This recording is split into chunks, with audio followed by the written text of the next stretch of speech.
did the same thing in the melody, but I just took it down a third and I took it up a third. And so the second line down is a third down.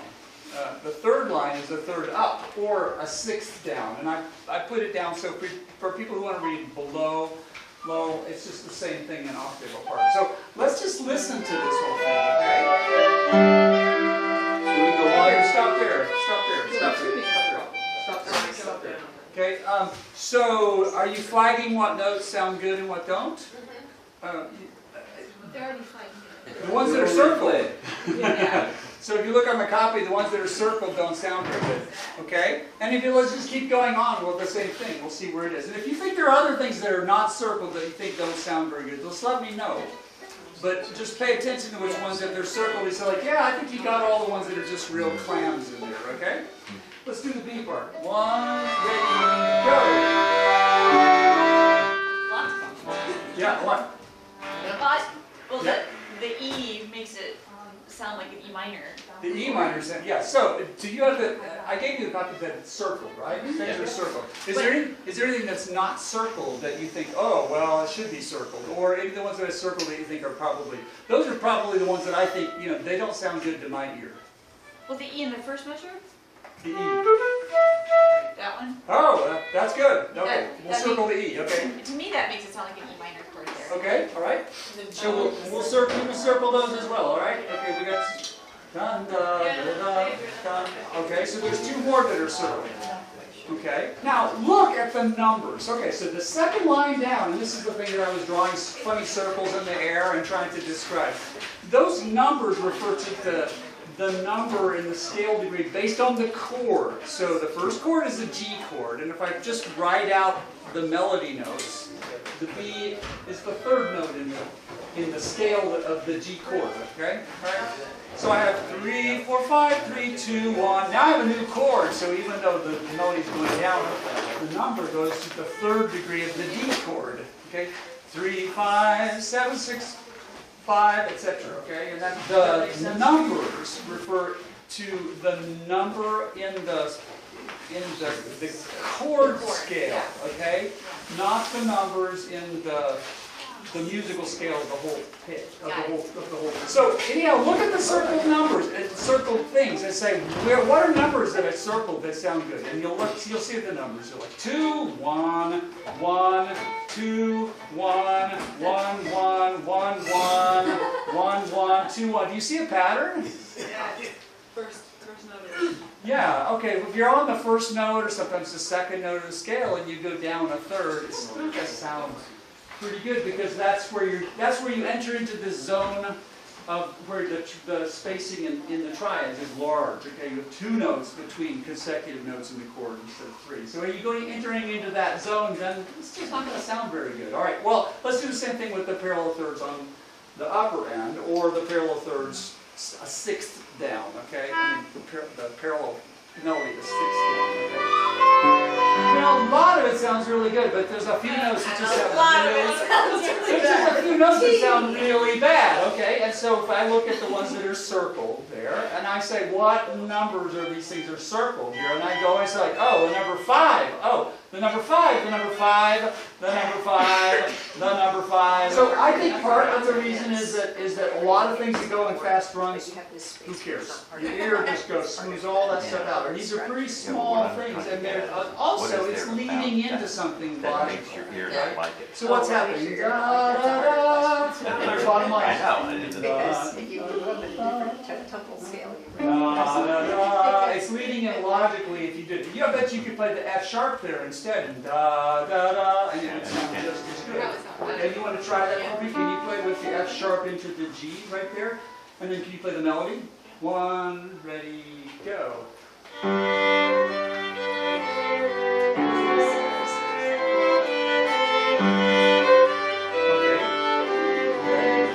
Now play with the E instead.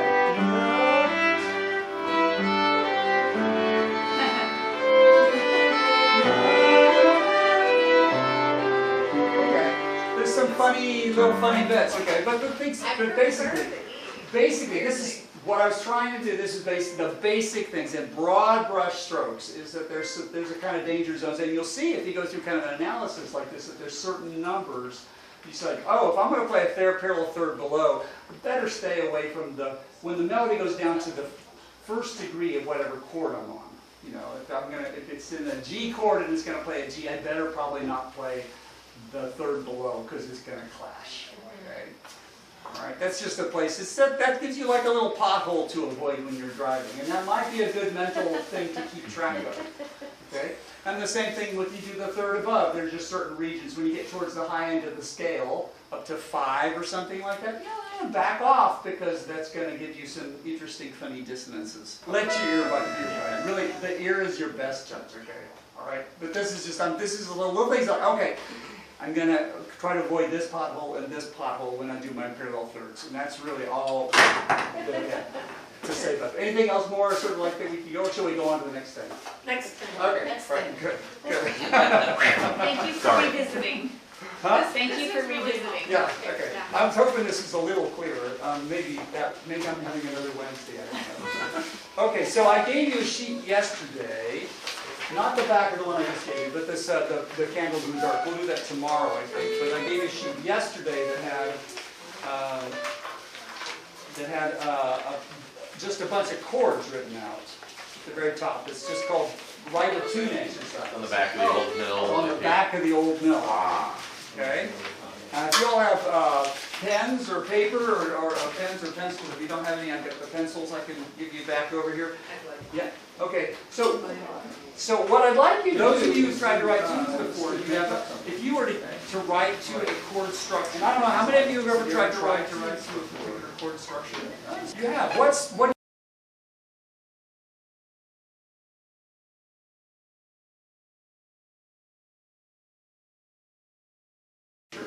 You have. What do you do? How do you make that work? What do you like to do? I just take the chord structure and then I just sing and see what comes out. Right. We got some singers here. That's a great way to do it. So in other words, you play chords, and then you listen, and then you say, oh, these are the chords that I'm going to be. Let's try it that way for the first 4 bars. It's a reel, and it's got G, G and D, G and G. So it's just very straightforward. If I was going to play it as a reel, I might play it.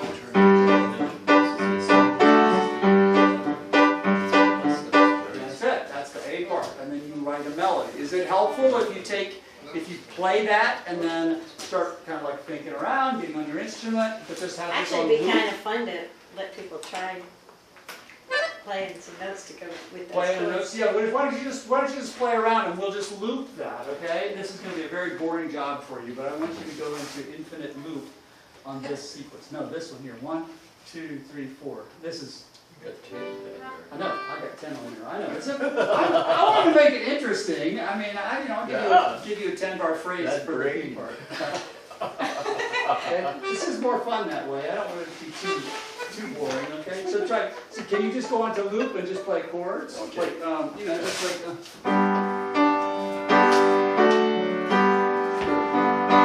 And then start over. Okay, and play around with stuff and see if you find something. And if you sort of We might make a symphony. an idea, yeah, huh? We might make a symphony. You might make a symphony, and if you don't want to do that, then just find wallpaper notes, and then you'll make you'll make a very gentle melody of just half notes or 1. Right? Try it. 3, 4.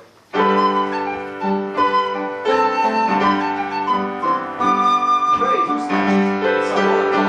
Sorry. Next person. Are you next? Okay. 1, 2, 3, 4.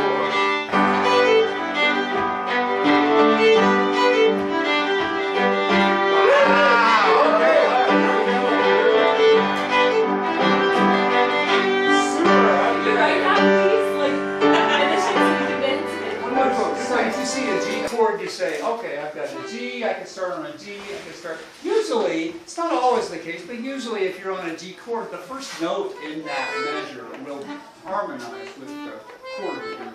It's not always the case, but it's usually the case. Okay, so you can start, at least that gives you a benchmark. Oh, I'm going to start this measure with something that's in the G scale. I'm going to start the next one with something that's in the G scale. I'm going to start that next beat, something that's in the, not the G scale, the G chord.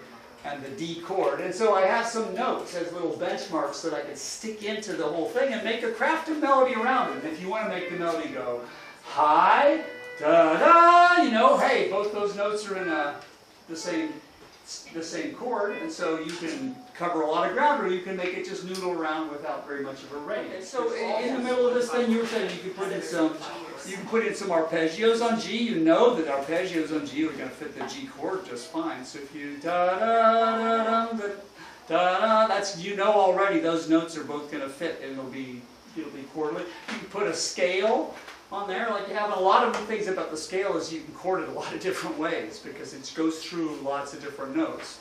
And so even if you play a scale that doesn't start on the same thing, you can make it work with that. And that's what you were talking about, just using pieces of scales in your exercise. But I like putting benchmarks into your things that you can tack something in. You want to tackle the harder part of it. Is this helpful to be playing, just looping the melody here like this? Yeah, okay, so now you get more fun because you got a 10-bar B to play around with, okay? Okay? How do you remember what you do? Yeah, Well, this is what the pencil and paper is for. So if you can actually remember pieces, I'd like to have somebody who has at least enough of a memory or has it written down enough so we can now try it against like the other melodies so we can see what it sounds like if you put two of them together on top of each other. So if you have the chance to write it down, if you can't remember what it is that you're doing, you know, try to write it down. That would be really good. At least we can get 2 or 3 people. In theory, is all the melodies will fit together. In theory, yeah, they should, but we don't know. We don't know, and so I want to try it. It's an exercise. I've never done this before. I'm way out on the edge of the diving board. Okay. Okay.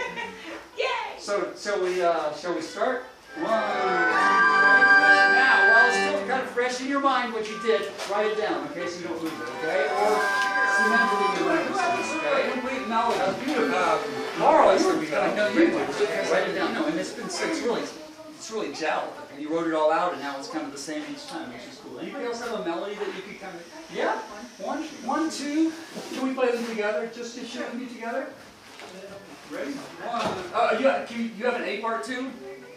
I could make one up. Make one up. Make one up. Okay, we'll do the A part. We'll do the whole melody. Okay, all right? So the Just the A1 two. and A1, A2, and then B1, B2. 1, 2, ready, and go.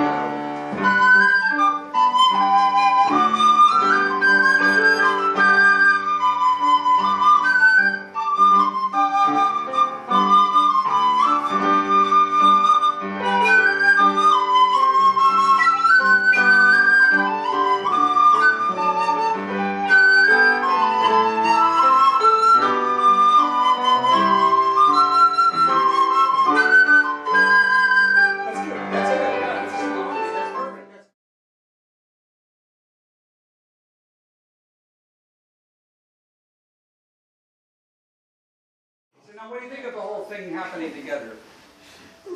it's chaotic. Awesome. It's kind of chaotic, all right? Yeah, With two at the same time, all right? But if you do one at a time, what would that sound like? Okay, can we just play? Or no, why don't you, can you just play your part again? We'll do it again. Just you and the melody, okay? Okay. And just 1 A and 1 B. And we'll do it up to dance tempo, okay?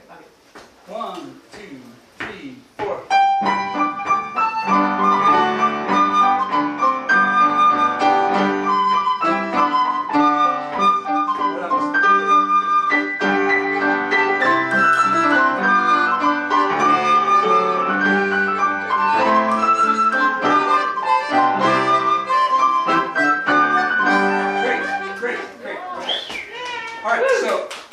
How you make counter melodies. Okay? So if you've ever wondered, you can make a little melody. And it sounds very melodic what you're doing. It does not sound like Wallpaper. This does not sound at all like Wallpaper. It sounds like you have created your own melody, and the melody is supporting somehow, or just maybe it's like you're having a parallel conversation, like 2 people talking at once in a room, which happens all the time in normal conversation. There's 2 conversations happening, and you know, it all sounds glorious, especially if they're like structured. But how do you make it all work? Chord structure, right? Make them both adhere to a chord structure that's in common, and they'll actually kind of agree with each other. Anybody else want to try? An idea just to see how it all works with this from every? No? Okay. Yeah, you want to try it? Good. Okay, can somebody play from Aberdeen for me? Do you know what that is? Do you I have a can blue play book with you? Yeah? Okay, why don't you play the melody? Okay, good. You two play the melody. Okay, and then Arthur, you play the harmony. And yeah, play the whole AAB. Okay? 1, 2, 3, 4.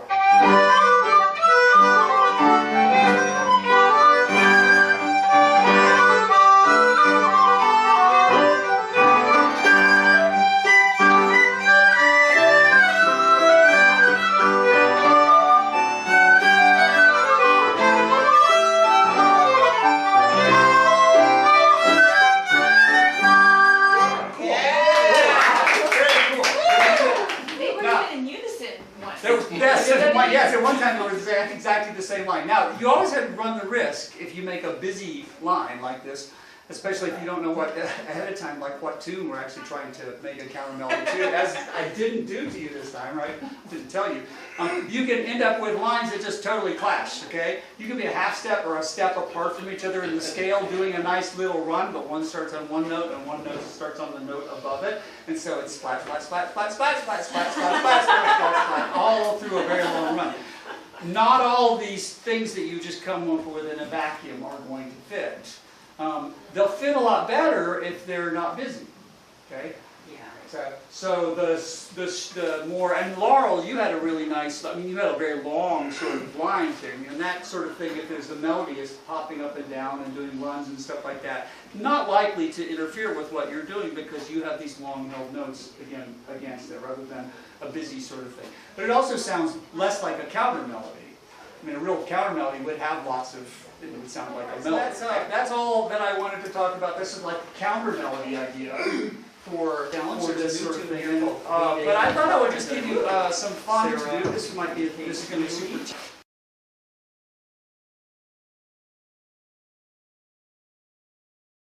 Who are Philadelphia dancers? Sarah is now an opera singer. And this was commissioned by Kate Neely's husband, Ed, to celebrate something in England that they went to see. I guess something on the Wye River. Hay on Wye is a town in the Welsh border. Welsh border, okay. So anyhow, tune you probably have never seen before, and I wanted to see, okay, so supposing you get this at a dance, hang on for dear life, okay? I'm going to play the melody, and if anybody wants to play melody, just play melody along with the whole thing. You just hang on for dear life. And oh, you can play the chords. I'll play up here, okay? Okay.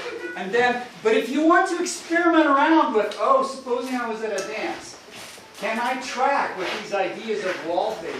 Can I track anything in real time? Now it's in jigs, okay? So it's fast, and there's chord changes sometimes every week. Can I? How adept am I at doing this? This is just for practice and for fun, and maybe for laughter. I don't know. We'll see how it goes. Okay? Right? So we'll play through the tune, and feel free to experiment. 1, 2, 3, 4. All right. All right. That's a slow. Huh? It's like Whoopty Roundabout with the Yeah. It has a very O'Carrollin feel to it. Yeah, I know. When I wrote it, I said, "Oh, it's got sort of like it sounds like it could have been written by O'Carrollin." So I guess I had enough of the genre that you saw it too. So yeah. Oh, the bump. That is genre whips around the right. Yeah. Okay.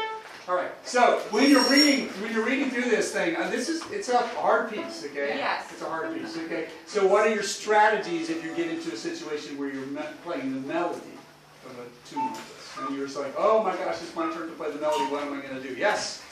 If I start getting lost, play as many notes as I can without because if I start trying to play all these triplets and tripping over myself, no sound will come out at all. So if I play E and then skip one and then G and then skip one and then D and then however many in the measure I can, as long as I'm not alone. So which notes? Just any old random note, or the ones that are on the beats? The ones that are on the beats and or the ones that are closest to each other. Oh, okay. I'm not gonna go from E to So you might go bum ba da da dum, bum bum bum bum.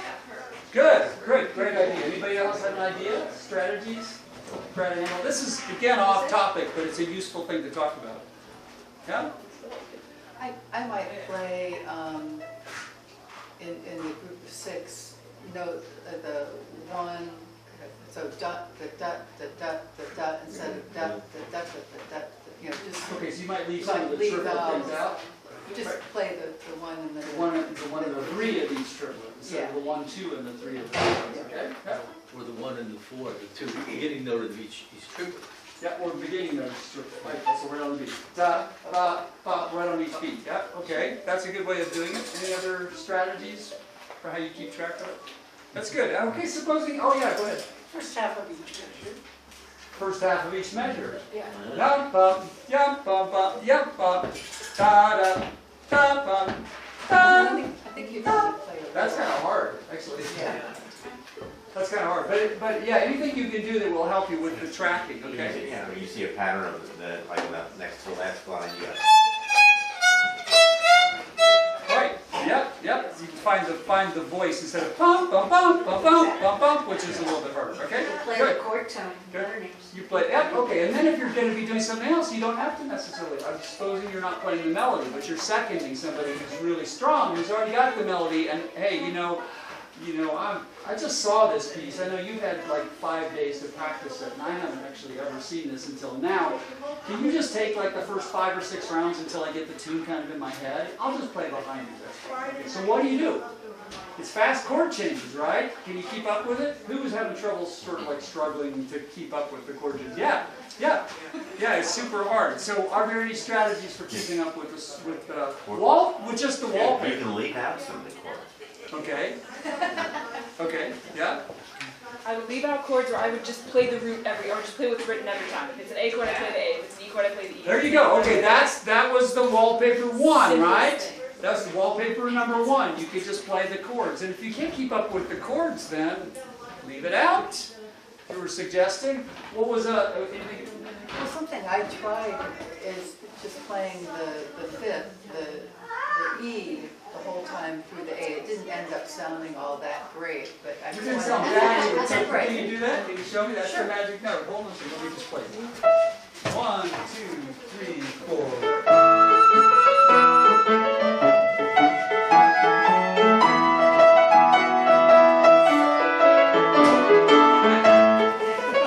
What do you think? Magic note. Number 5 is the magic note. Right? So that's a great strategy if you're getting really struggling to play some sort of harmony line. Yes? You left a note out that Sarah and I have been debating about for the past 5 minutes just now. Oh, that's what you're laughing You at. left the D out in the E chord. You just did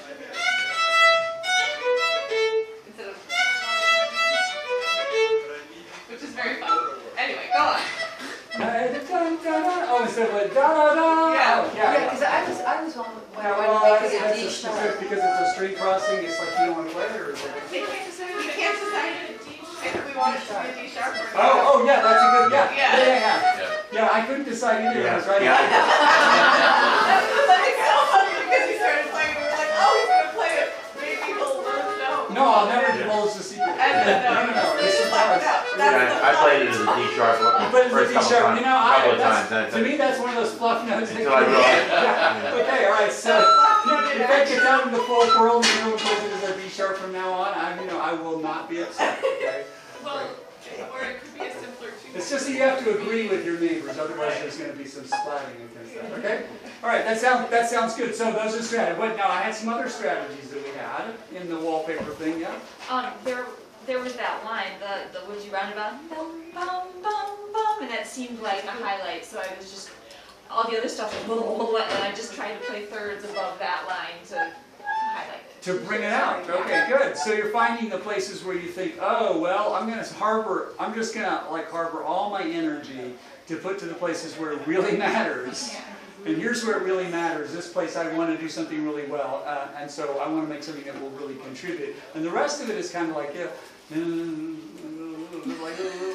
or just sit there or not play anything at all. That's a great strategy. Anything else? Well, the other survival strategy I have when a tune like this I can't, because I can't transpose the chord notes fast enough. Oh yes, right. You've got an But extra I sort of, notation. so sometimes I'll just pick either the 5 or the 1 and then just try to punctuate the rhythm. I mean, in other words, try to listen to the rhythm of the tune and then figure out places to just use that note, sit on it, but not be holding it. Just Great. figuring out. Perfect, perfect. And that's one of the wallpaper ideas with adding rhythm to the note. So it's not just a long held note, but it's doing something like the wallpaper, but just contributing to the rhythm section. Great idea. Any other things from what we talked about before that you could add to this? Yes? I very easily could see first measure, we're not on A, I can play a third down. Second measure, we're not on E, I can play a third down, and then I couldn't think fast enough. Yay! You got two. But Yeah. I got two. You got two. And the next round around, you have you go at 3, and Yeah. the next round around, you'll get 3 or 4 or 5, whatever, and it will get better the Yeah. more that you play the tune. Okay? Yeah, great. Yeah. Super. Okay? So, first of all, cut yourself a lot of slack. It's a hard piece. That was actually the point of the exercise, okay? It was meant to be hard. It was meant to be something you probably were not going to be able to sight read right away, okay? And so that you have to engage some of these strategies in a moment when you're a little bit stressed out about trying to keep up, okay? And I think the strategies that you were talking about are exactly the ones to go back to when you get into a situation like that in real life, okay? Try to catch as much as you can, hang out on 1s and 5s, play some long wallpaper notes if you can, catch a little phrase of the next time. Next time it comes around, catch another phrase, and so on, and just build it all out. Leave out some of the notes, play a little bit, play the top of every bar if you want, but just leave out all the rest of it. All these strategies are great strategies, okay? They're really cool. Okay, so tomorrow, we will do Candles in the Dark, and we're going to try to apply everything we learned, all the different ideas that we've talked about so far, to that piece. And in the back of the page that I gave you today, there's Candles in the Dark melody, and then there's a bunch of empty staves. If you like to write stuff down, you'll have opportunity to stretch out some ideas. We'll talk about different things you could do with it, but mostly not talking about new material, but just trying to apply what we've gone over already today to a new tune. Something that's a little slower, a little more forgiving, a little more familiar. Okay? If you want to get that tune into your head and just play it a couple times before class tomorrow, that would be great. Okay? Cool. I will see you tomorrow. Thank you so much.